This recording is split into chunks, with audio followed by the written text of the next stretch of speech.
Bom, irmãos, eu quero começar. Já uma semana atrás, 2 semanas atrás, o pastor Ademir me perguntou se eu podia pregar sobre uma das temas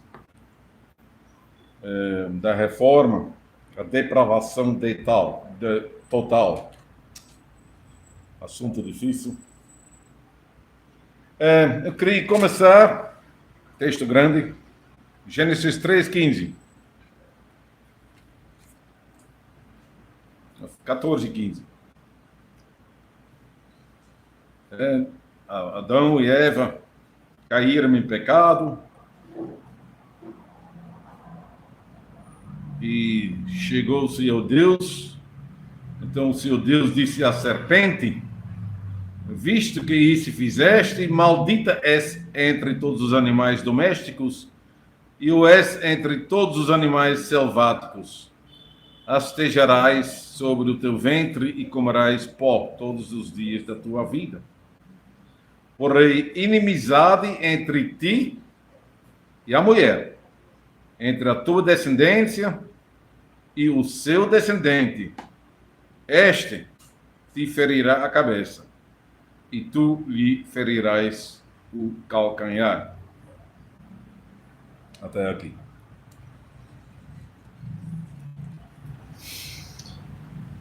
Faz tempo que eu li uma meditação sobre esse texto, Gênesis 3, versículo 15. E o autor desta meditação, ele criticou a ideia que o homem é corrompido com uma natureza pecaminosa. O autor até usou Gênesis 3:15 para mostrar que o homem era bom.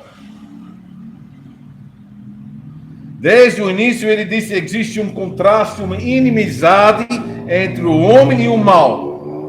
O homem detesta o mal e sabe que o mal é ruim. O mal é o seu inimigo. A consciência do homem nunca viverá em paz com o mal, ele disse. Então, conclusão, o homem não é tão ruim como o nosso catecismo de Heidelberg nos ensina. E pensando sobre isso, eu quero defender o ensino das nossas confissões, tanto do catecismo como também do cânones de Dort, que fala sobre a depravação total. Eu não faço isso por obrigação, por costume, mas realmente porque acredito que o catecismo tem plena razão quando diz que o homem é corrupto. O nosso catecismo reflete fielmente o ensino das Sagradas Escrituras e durante esse sermão eu vou mostrar isso. Em primeiro lugar, então, eu quero ler domingo 3 do nosso catecismo. Não sei se vocês têm. Tem alguns aqui. Quem quer?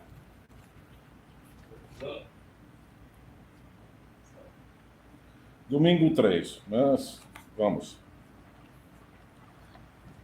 Domingo 3 diz: então, Deus criou o homem assim, tão mau e perverso? Não, diz o catecismo. Não, pelo contrário. Deus criou o homem bom e a sua imagem, isto é, em verdadeira justiça e santidade, de modo que ele pudesse conhecer corretamente a Deus, o seu Criador, amá-lo de coração e viver com ele em eterna felicidade para o louvor e glória. Outra pergunta: de onde veio então a natureza corrompida do homem? Da queda e desobediência dos nossos primeiros pais, Adão e Eva, no paraíso. Pois ali a nossa natureza tornou-se de tal modo corrupta que somos todos concebidos e nascidos em pecado. Mas somos tão corruptos que não somos capazes de fazer bem algum e somos inclinados a todo mal? Sim. a menos que sejamos gerados novamente pelo Espírito de Deus. Então, irmãos, presta atenção. O nosso catecismo admite que o homem foi criado conforme a imagem de Deus. E Deus criou o homem bom. Mas depois da queda, depois da vitória do diabo, a natureza do homem se corrompeu e ele não mais conseguiu fazer bem algum. Por causa disso, somos inclinados para todo mal.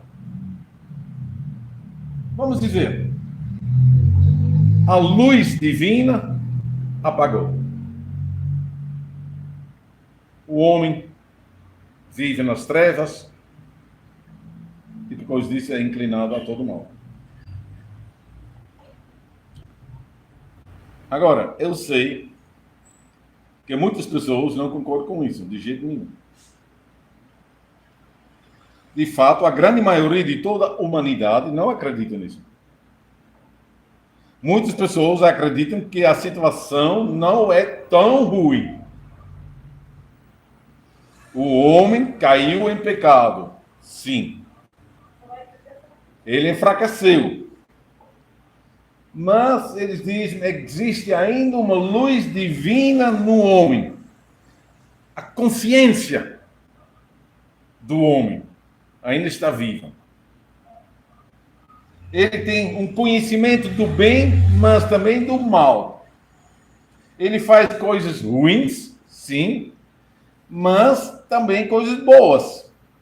Então o homem é fraco, ele está doente, mas ainda é capaz de fazer coisas boas. Quem defendeu isso, pela primeira vez claramente, foi um professor na Holanda com o nome Armínio. Ele vivia no século XVII e era o líder de um grupo de pessoas que receberam o apelido os arminianos. Eles não concordavam com o nosso catecismo e disseram, presta atenção, eu vou citar, o homem degenerado e carnal pode usar bem a graça comum, o que é a luz natural de acordo com os arminianos, ou os dons ainda lhe deixados após a queda. Assim, eles dizem, ainda ele sozinho pode alcançar, pouco a pouco e gradualmente, uma graça maior, isto é, a graça evangélica ou salvadora. E até a salvação mesma. Eles disseram. Essa doutrina, então, foi avaliado. E nós temos um relatório sobre isso. É considerado um erro, uma heresia, e os cânones de Dort, capítulo 3, 4, então, fala sobre isso. Aqui, o homem degenerado é carnal, pode usar bem a graça comum, que é a luz natural, conforme os arminianos, ou os dons ainda lhe deixados após a queda. E assim continua o que já li. Depois vem a refutação. Tanto a experiência de todas as épocas, como a Escritura, testifica que isso não é verdade.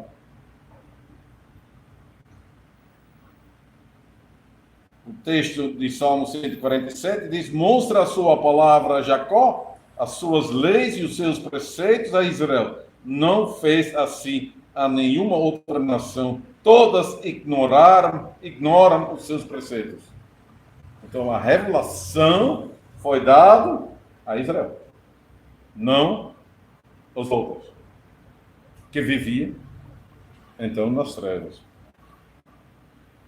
Atos 14, falando sobre Deus, o qual, nas gerações passadas, permitiu que todos os povos andassem nos seus próprios caminhos.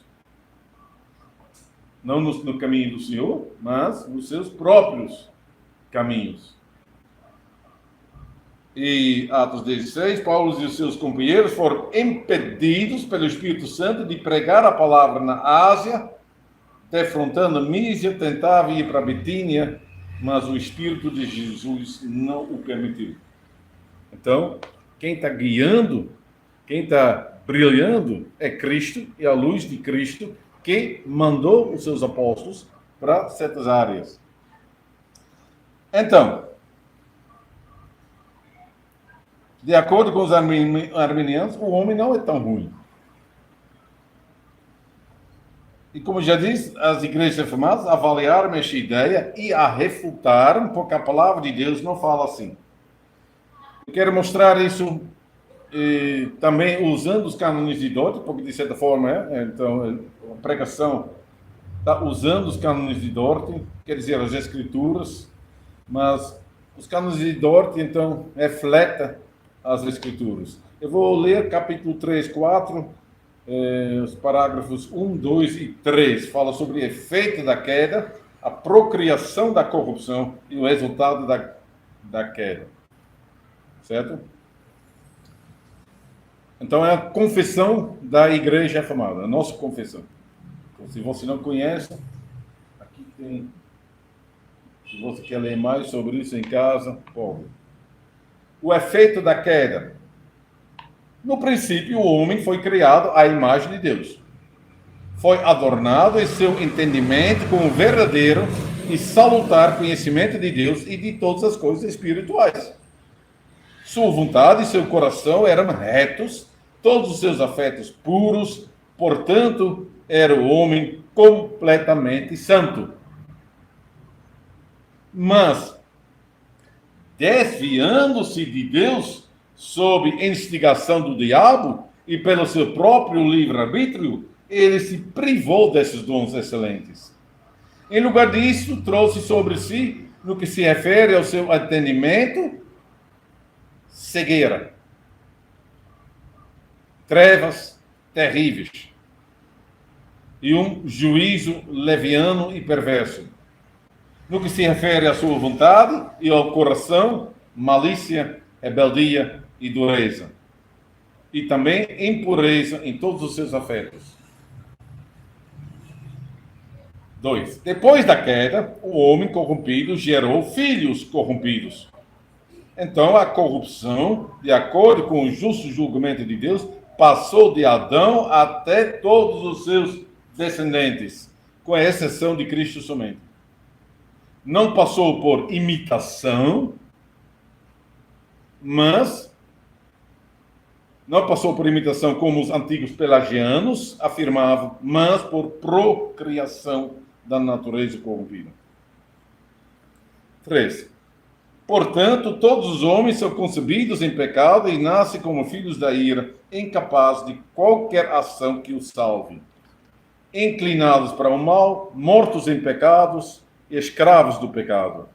Sem a graça do Espírito Santo regenerador, nem desejam, nem tampouco podem retornar a Deus, corrigir suas naturezas corrompidas, ou ao menos estar dispostos a essa correção.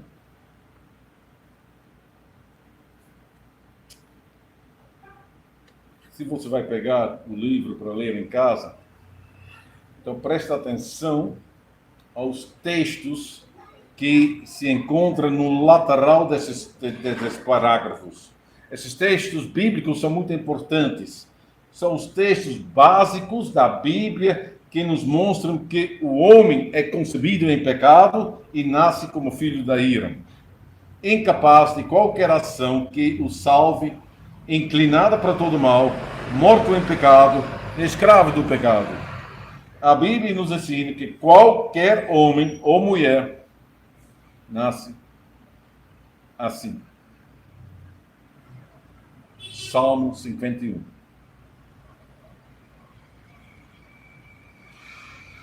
Então, se todos os homens são filhos da ira, se todos eram outrora trevas, Adão e Eva também.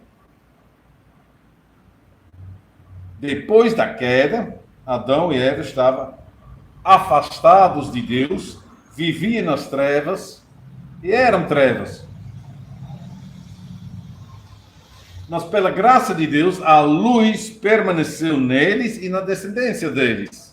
Quer dizer, na parte boa da descendência deles. Porque a descendência de Adão e Eva teve duas linhas. A linha que andava com Deus e a linha que não andava com Deus. Abel andava com Deus. Caim não andava com Deus. Sete, outra filha, tinha fé. A família de Caim, não. Enos começou a evocar o nome de Javé, mas a descendência de Caim não fez isso. Todos eram filhos de Adão e Eva. Mas não todos foram crentes. Só alguns pela graça de Deus. Quero enfatizar isso. Só alguns pela graça de Deus. Todos nasceram nas trevas. Mas Deus escolheu a geração de Sete e lhes deu a luz da salvação. A geração de Sete foi predestinada para gerar o Salvador. Não porque eram homens santíssimos, nem por causa da sua própria santidade, porque eles também eram pecadores. Mas pela graça de Deus. Noé e a sua família foram as únicas pessoas que foram iluminados. Deus revelou a Noé a maldade da humanidade. Deus revelou a sua ira. Deus lhe revelou o futuro, o dilúvio. Deus lhe revelou como salvaria a sua vida. Noé e sua família foram salvos pela graça de Deus. Todos estavam na arca de Noé. Porém, o mal também. O mal estava dentro da família. O mal tinha infectado toda a família. O mal dominava o filho, Cã. Ele desprezou seu pai e foi amaldiçoado por Noé. E o mal cresceu. A família de Noé se desviou. Os bisnetos e bisnetos começaram a adorar outros deuses. Deus tinha que reagir. Ele chamou Abraão de Ur. Deus fez uma nova aliança com Abraão.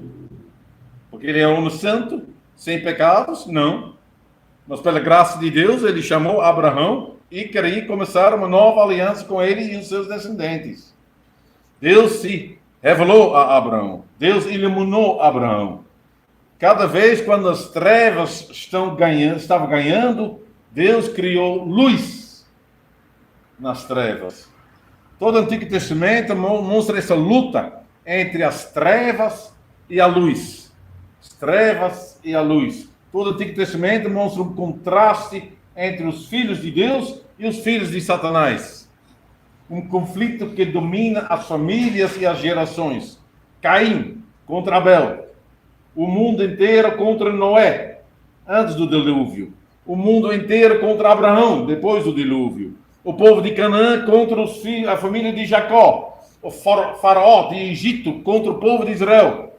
O mundo inteiro estava em trevas quando Jesus nasceu. Mateus fala sobre isso. Mateus diz, Mateus 4, terra de Zébulon, terra de Naftali, caminho do mar, região além do Jordão, Galileia das nações, o povo que jazia nas trevas viu uma grande luz. Aos que jaziam na região da morte surgiu uma luz.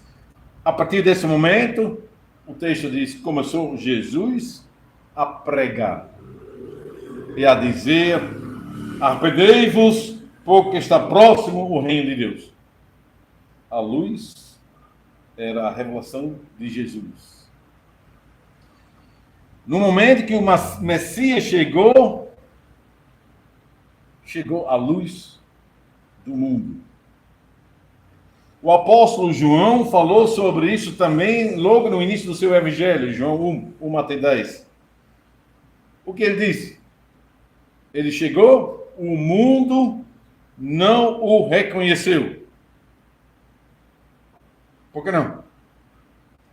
O mundo não o reconheceu. Porque o mundo era trevas. O mundo estava nas trevas e fazia parte das trevas. Era trevas. Quem fala sobre isso mais claramente é o apóstolo Paulo, na sua carta aos Efésios. Efésios 2, Efésios 4, Efésios 5. Eu só vou, então, usar outro texto. 2 Coríntios 4, 3 até 6. Vou ler. 2 Coríntios 4,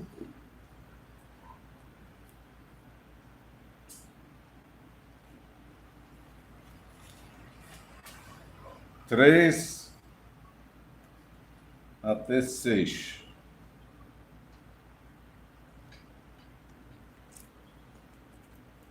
Lá, Paulo diz: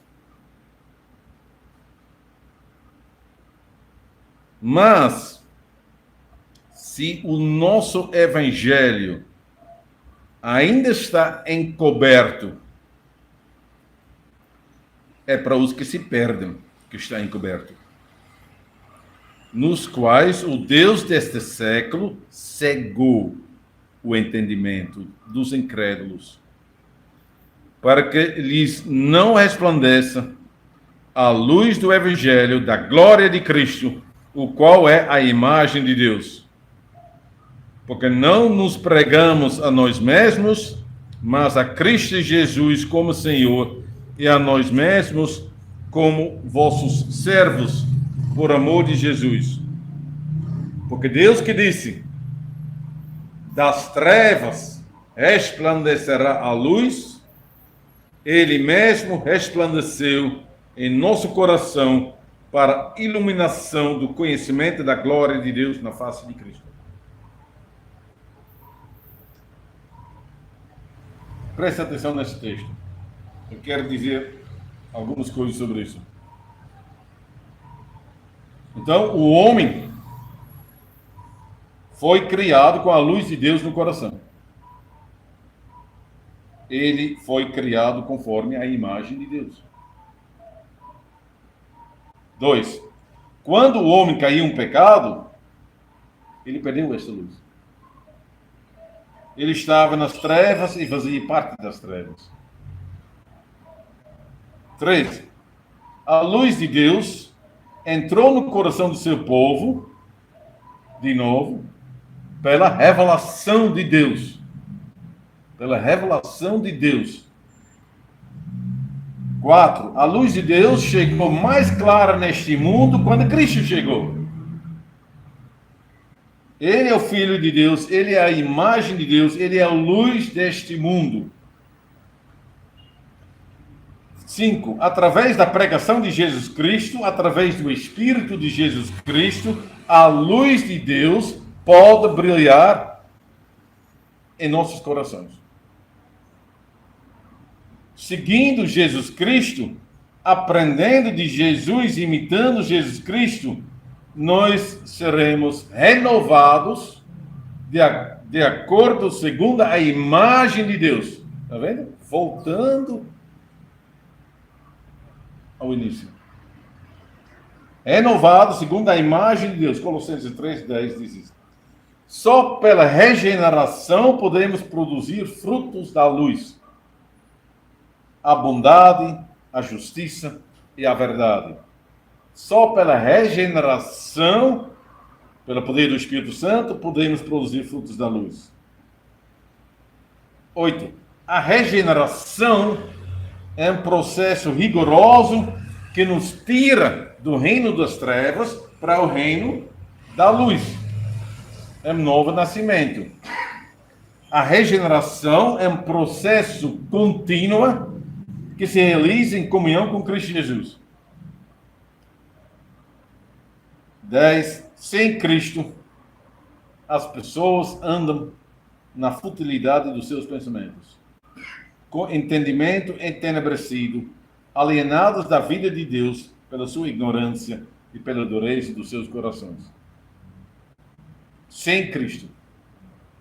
as pessoas andam na futilidade dos seus pensamentos. O texto diz: Deus disse, do meio das trevas brilha a luz. Então, desde como no início, Deus fez uma separação entre as trevas e a luz. Deus fez inimizade entre as trevas e a luz. Esta inimizade não era somente entre o diabo e Eva. Não é somente. Mas também entre a descendência do diabo e descendência da mulher. A descendência do diabo são os filhos da serpente, a descendência da mulher são os filhos de Deus. Caim e sua família eram filhos da serpente. Sete e a sua família eram filhos de Deus. O faraó de Egito era da descendência da serpente. Israel era o filho de Deus. Israel se tornou uma raça de víboras na época de João Batista. Mateus 3,6. Os fariseus foram chamados filhos de Satanás por Cristo Jesus, em João 8. Pedro se tornou um filho de Satanás, porque não pensou nas coisas de Deus, mas a dos homens, Mateus 16. Então, a separação entre o reino das trevas e o reino da luz não é uma separação entre o diabo e os homens. Não tão simples. Mas essa separação está no meio da toda a humanidade. Espalhado nessa sociedade. Ele separa os homens, ele separa as gerações, ele separa as nações, ele separa as famílias e as casas. Parentes que não querem saber nada de Deus, parentes ignorantes, duros, alienados da vida de Deus. Descrentes e crentes vivem às vezes embaixo do mesmo teto. Não é assim? Descrentes e crentes, às vezes, vivem embaixo do mesmo teto. Descrentes e crentes vivem embaixo do mesmo céu. E Deus dá comida aos dois. Deus é misericordioso e longânimo, porque Ele não quer que ninguém se perca, mas que todos venham a converter-se, diz a palavra de Deus. Nós também, eu acho que devemos ser assim. Somos filhos de Deus, devemos ter os mesmos sentimentos com todos que vivem alienados da vida de Deus e pela sua ignorância e pela dureza dos seus corações.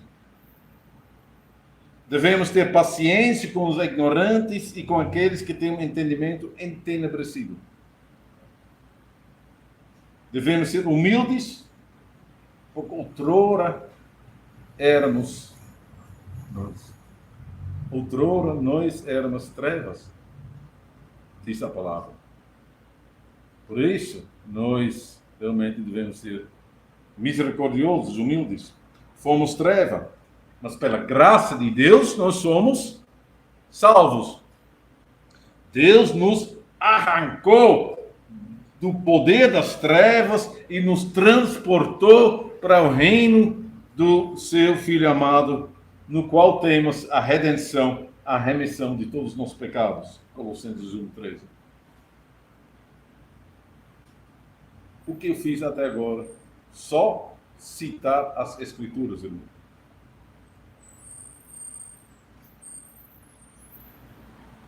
Para que busquemos Jesus Cristo.